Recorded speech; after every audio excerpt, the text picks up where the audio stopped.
Bon, aujourd'hui dans cet épisode, on va aborder une créature que je kiffe très fort parce qu'elle est une cousine éloignée du dragon. Cette créature, c'est la vouivre ou alors la wyvern selon la région où on se trouve. Pour vous y retrouver un petit peu plus facilement, on va déjà poser les bases. Donc la vouivre, c'est une pure créature issue du folklore comtois et très largement inspirée de légendes celtes. Alors que la wyvern, c'est plus une créature inspirée de la vouivre mais qui a été exportée en Angleterre et dans tous les pays anglophones et du coup qui a été un petit peu modifiée pour s'adapter à plein d'univers fantasy. Alors la vouivre, comme je l'ai déjà dit, c'est une très lointaine cousine du dragon. Et le dragon, j'ai pas besoin d'expliquer ce que c'est quand même, sachant que c'est une créature qui nous a tous fait rêver quand on était petits, autant, voire même un peu plus que les dinosaures. Et dans le folklore comtois, justement, la vouivre s'éloigne beaucoup de cette image de dragon pour être plus transposée à l'image d'un serpent, et plus précisément de la vipère. En ce qui concerne son étymologie, on va très vite tomber sur un ancien mot de français, givre, issu du latin vipera, lui-même issu de la langue germanique vipera. Bref, toujours un plaisir l'étymologie. Cette créature, on la décrit comme étant un serpent ailé avec un seul œil au milieu du front qui est en fait un gros rubis qu'on appelle l'escarboucle. Elle aurait la faculté de se transformer en femme le temps de se laver, idéalement à chaque fois dans une petite rivière un petit peu éloignée de l'humanité, et pendant ce laps de temps où elle se lave, elle pose son escarboucle sur le rebord de la rivière pour pas la mouiller. Et justement, cette escarboucle, étant donné qu'elle est très souvent comparée à un rubis flamboyant, et ben elle est l'objet de convoitises humaines. Comme je l'ai déjà dit, la vouivre fait partie intégrante de l'histoire de la Franche-Comté, et elle s'est fortement ancrée dans les croyances populaires au cours du 19e siècle. Mais on trouve déjà quelques petites traces de ce qui a pu inspirer sa légende à l'époque de Pline l'Ancien. Il nous parle notamment d'une pierre indienne qui ressemble au feu et qui ne ressent aucune atteinte quand on l'y explose. Et c'est justement cette faculté qui lui donne son nom, l'escarboucle. Alors il faut savoir que c'est une pierre qui existe vraiment et qui inspire vraiment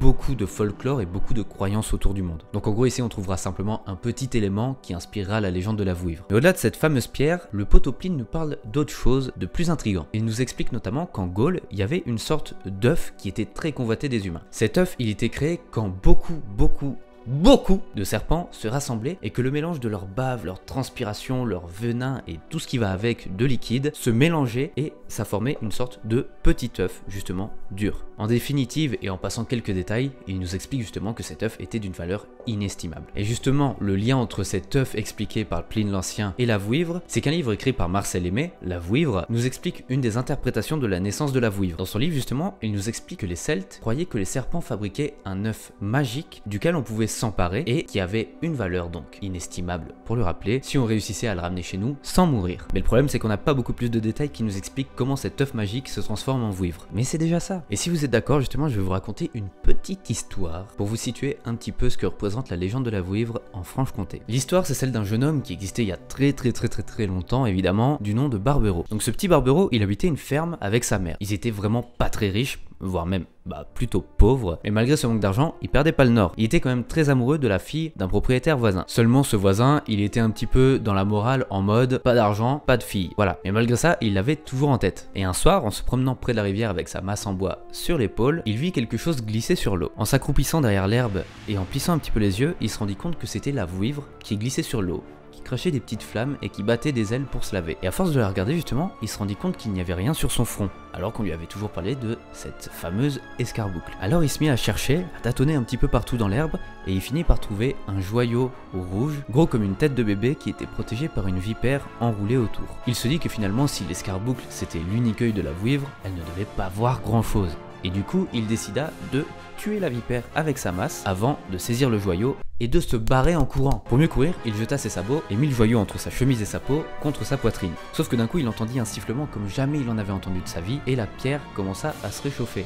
Du coup, il comprit que la vouivre était à ses trousses. Mais voyant que le village était vraiment très proche, il n'abandonna pas. Des serpents commencèrent à sortir des herbes en se jetant sur lui et la pierre devenait de plus en plus chaude. Mais il s'en foutait, il continuait, il traçait sa route, mais un serpent lui agrippa le bras et le mordit, et deux autres s'enroulèrent autour de ses pieds. Du coup, fatalement, il est tombé. Et pendant ce temps-là, la pierre continuait de le brûler comme si c'était un charbon ardent sur sa peau. Une fois par terre, il sentit le souffle des battements d'ailes de la vouivre se rapprocher de plus en plus de lui et décida d'abandonner. Il jeta donc le joyau dans l'herbe en direction de la vouivre et le sifflement s'arrêta net et les vipères repartirent dans l'herbe. Il courut donc chez lui pour se faire soigner par sa mère et il garda toute sa vie une grosse trace de malade sur son torse. Le problème c'est que quand il raconta l'histoire à toute sa famille, à ses voisins et tout ça, personne ne le prenait au sérieux. Alors que pourtant, il avait les preuves. Il avait la brûlure et il avait aussi encore le cadavre de la vipère qu'il avait tué la veille sur le bord de la rivière. Cette petite histoire fit le tour du village et du coup le voisin de qui il aimait la fille entendit donc ses exploits. Et il se dit, franchement, le mec il est quand même vachement couillu. Tout ça pour la main de ma fille. Allez hop, c'est parti. Ah, c'est parti, je les marie. Bah voilà. Et du coup le petit Barbero, il en a retenu une grande leçon. On ne gagne rien à convoiter de pareilles fortunes et il vaut mieux se contenter d'un petit bonheur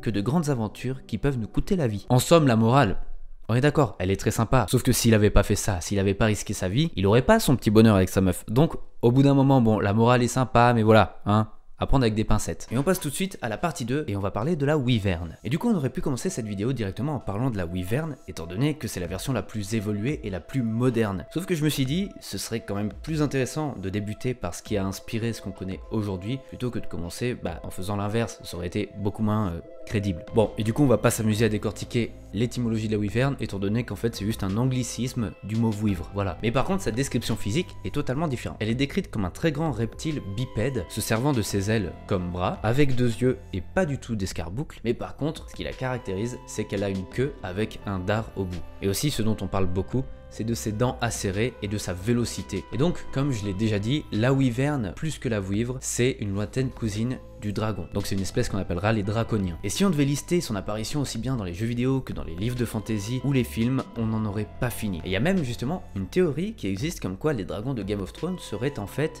des wyverns. Le problème c'est qu'aussi cool que soit cette théorie, elle est totalement flingué en quelques secondes. Ce qui nous permet de se poser cette question, c'est simplement qu'en fait, les dragons de Game of Thrones, ils ont pas 4 pattes, ils en ont 2 et se servent de leurs ailes comme des bras. C'est absolument tout, en fait. Ce qui fait la grande différence entre dragon et wyvern, c'est que la wyvern, à l'âge adulte, mesure maximum 3 mètres, alors que les dragons de Game of Thrones peuvent aller jusqu'à 61 mètres de grandeur à l'âge adulte. Non mais voilà, il y a une petite différence, pas très grande, hein, mais voilà. Et de plus, la wyvern ne crache pas du tout de feu, pas du tout. C'est vraiment son seul pouvoir vraiment puissant, c'est son dard empoisonné. Et en plus de ça, c'est que si les dragons sont sauvages, malgré qu'ils soient domesticables, les wyverns sont encore plus sauvages et encore plus féroces. Elles sont même la plupart du temps décrites comme étant plus stupides que les dragons, qui eux sont assez intelligents pour manipuler l'esprit des humains. Et malgré cette description de sauvagerie, il n'est pas rare de voir des wyverns montés par des humains ou des chevaliers, ou même servir d'animal de compagnie. Et c'est comme ça qu'on va s'intéresser à notre deuxième légende de la vidéo, la wyvern de Mordifort. Maud, c'était une petite fille du village de Mordifort. Ses parents bossaient beaucoup, du coup, elle,